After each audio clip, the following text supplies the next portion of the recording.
Assalamualaikum warahmatullahi wabarakatuh. Kami dari kelompok 2 dengan saya Rahma Filia, saya Diva Nuzanazala, Saya Kawil Azara. Saya Muhammad Tala. Saya Muhammad Ardiansa. Saya Andika Pratama. kita akan menampilkan hasil wawancara mengenai polusi udara yang terjadi di Jakarta. Assalamualaikum warahmatullahi wabarakatuh. Perkenalkan, nama saya Rahma Frilia. Saya Kawil Azara. Kami perwakilan dari kelompok 2 ingin mewawancarai teman sebaya mengenai polusi udara Jakarta akhir-akhir ini. Dan di sini kita bareng Faiza dari kelas 12 SBM 1.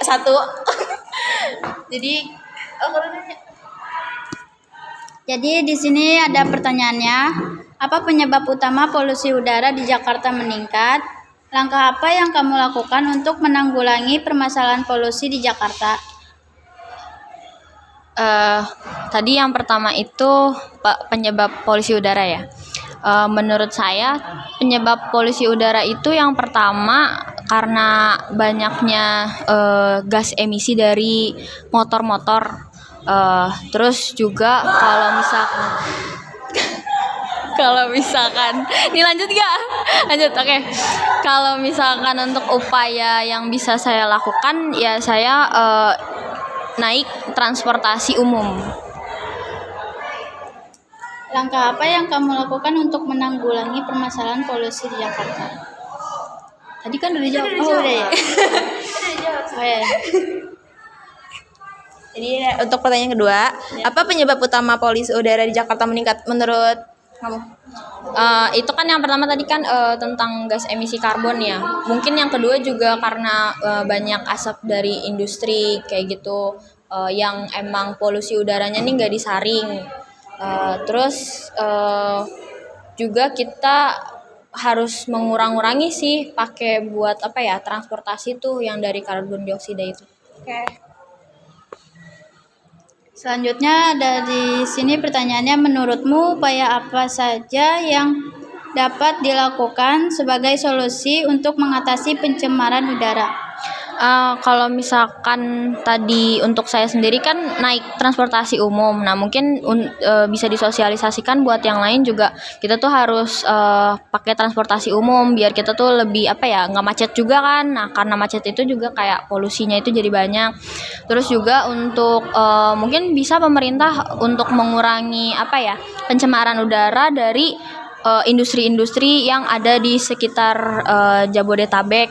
Terus juga kita mulai pakai bahan-bahan yang ramah lingkungan gitulah.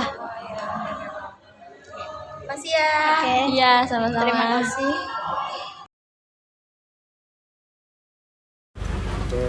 Assalamualaikum warahmatullahi wabarakatuh. Saya dengan Diva dan Muhammad Ardiansa. kali ini kita akan melakukan wawancara untuk sesi tukang ojek yang akan kita wawancarai. Dan kepada Bapak, atas Bapak siapa? Agus. Bapak Agus ya Pak? Oke. Saya mau tanya dong Pak, menurut Bapak apa langkah-langkah yang dapat dilakukan untuk mengurangi polusi udara dari kendaraan bermotor? Yang pertama uji emisi, terus yang kedua pengurangan tahun pemilikan kendaraan bermotor. Apakah menurut Bapak uji emisi itu efisien dilaksanakan? Ya efisien sih sebenarnya kalau seandainya sosialisasi itu dilakukan dengan jangka waktu yang agak lama gitu. Jangan terlalu mendadak dan tiba-tiba adanya penilangan buat yang tidak lulus emisi. Itu aja. Kita lanjut pertanyaan kedua ya Pak. Pertanyaan kedua, bagaimana komunitas lokal dapat berpartisipasi dalam upaya mengatasi masalah polusi udara? Kalau untuk di Gojek, satu itu dia ada pembiayaan sepeda listrik, motor listrik. Yang kedua juga ada biaya perawatan untuk emisi juga ada. Itu aja. Selain itu ada lagi Pak? Nggak ada. Ya, segitu aja ya Ya. Pak dari Bapak. Terima kasih banyak ya Pak Ya, buat waktu sama-sama. luangnya. Yuk. Terima kasih Pak. Enggak. Oke, sekian dari saya. Dan terima kasih. Assalamualaikum, saya Andika Pratama dan Muhammad Faisal Tala. akan mewawancarai dokter Adinda. Bu Adinda. Nah, untuk pertanyaan pertama itu, bagaimana alternatif untuk mengurangi polusi udara, Bu? Sebenarnya salah ya pertanyaannya kalau ke puskesmas alternatif mengurangi polusi udara. Cuman kita berarti melihat dari sisi umumnya aja gitu ya. Jadi kan memang polusi udara itu penyebabnya macam-macam. Bisa dari limbah rumah tangga, limbah industri, kendaraan bermotor. Kalau dari kita yang bisa kita lakukan ya paling sekarang menggerakkan pemakaian transportasi umum seperti mengurangi pemakaian mobil, pemakaian motor. Terus juga salah satu penyebabnya kan dari industri itu PLTU ya untuk PLN untuk listrik. Jadi hemat listrik juga bisa jadi salah satu cara untuk mengurangi pengurangan limbah tadi gitu. Nah, untuk pertanyaan keduanya itu, mengapa anak-anak dan lansia dianggap lebih rentan terhadap polusi udara? Oke. Sebenarnya kaum rentan itu nggak cuma anak-anak sama lansia ya. Jadi untuk ibu hamil terus penderita dengan penyakit-penyakit seperti diabetes, HIV itu juga termasuk dalam kelompok rentan. Kenapa mereka disebutnya kelompok rentan? Karena pada mereka ini sistem imunnya nggak sebagus pada orang-orang normal gitu. Jadi mereka lebih rentan terkena penyakit gitu. Sebenarnya nggak berhubungan langsung ya si polusi udara sama ISPA. Jadi ISPA itu kan infeksi saluran pernafasan akut. Dia penyebabnya bisa dari virus atau bakteri. Tapi si polusi udara ini dia merusak si pertahanan di sistem pernafasan kita. Jadi kan sebenarnya sistem pernafasan kita itu punya sistem pertahanannya gitu ya, kayak pili-pili halus yang buat menyaring kuman atau bakteri yang masuk. Nah, kalau terpapar polusi udara itu, si pili-pili atau bulu-bulu halus di sistem pernafasan kita itu jadi rusak, jadinya lebih gampang terkena penyakit gitu. Nah, untuk pertanyaan ketiganya itu, dampak apa aja yang akan terjadi bila sistem pernapasan kita sering menghirup udara kotor? Nah itu tadi, yang tadi. Jadi kalau kita sering menghirup terkena polusi udara itu, si bulu-bulu halus di pernafasan di ini kita tuh, sistem pernafasan kita kan ya sebenarnya untuk menyaring virus, bakteri atau kotoran-kotoran yang masuk. Nah dengan dia selalu terpapar udara yang banyak polusinya gitu ya, jadi tuh si pil-pil halusnya itu kerjanya jadi nggak seoptimal kalau pas kondisinya normal, jadi lebih rentan terkena penyakit. Nah kalau udah terkena penyakitnya itu jadi proses penyembuhannya juga bisa lebih lama gitu. Lanjut pertanyaannya, Dok. Ya. Yang keempat, bagaimana jika seseorang tinggal di daerah yang kualitas udaranya rendah karena polusi udara? Kayak di Jakarta gini maksudnya ya. Ya kan memang di Jakarta itu masuk kemarin dari beberapa bulan terakhir ini memang kondisi udaranya kurang bagus ya, bahkan masuk ke internasional tuh yang terjelek gitu ya, yang terburuk. Gimana solusinya kalau kita tinggal di situ?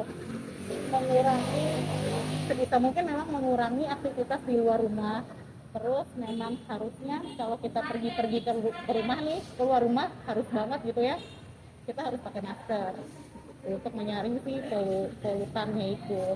Nah untuk di rumahnya sendiri gimana? Memang sebaiknya sekarang sih pakai air purifier gitu. Atau kalau misalkan itu ya jangan terlalu sering dibuka jendelanya gitu kan, bisa udara kotornya bisa masuk ke dalam rumah.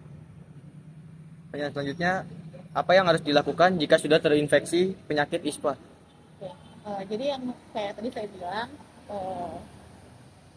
ISPA itu penyebabnya nggak secara langsung dari polusi udara gitu ya, tapi memang dari virus atau bakteri. Nah, gimana nih kalau kita udah terkena ISPA? ISPA tuh gejalanya apa sih? ISPA tuh gejalanya bisa pilek, batuk, demam.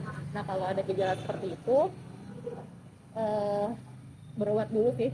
Berobat dulu, bisa ke fasilitas kesehatan terdekat, bisa ke puskesmas atau ke klinik untuk ketemu sama dokter. Nanti gimana kalau itu nanti kan akan diberikan obat-obatan. Terus untuk membantu proses penyembuhannya lebih cepat, itu bisa istirahat cukup, terus juga makan makanan yang bergizi, buah sama sayur, diperbanyak sama vitamin-vitaminnya.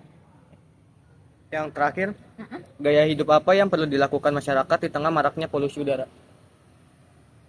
Gaya hidup sehat ya pastinya. Cuman kan kalau misalkan sekarang kita mau olahraga keluar rumah itu juga rentan ya terkena paparan polusi.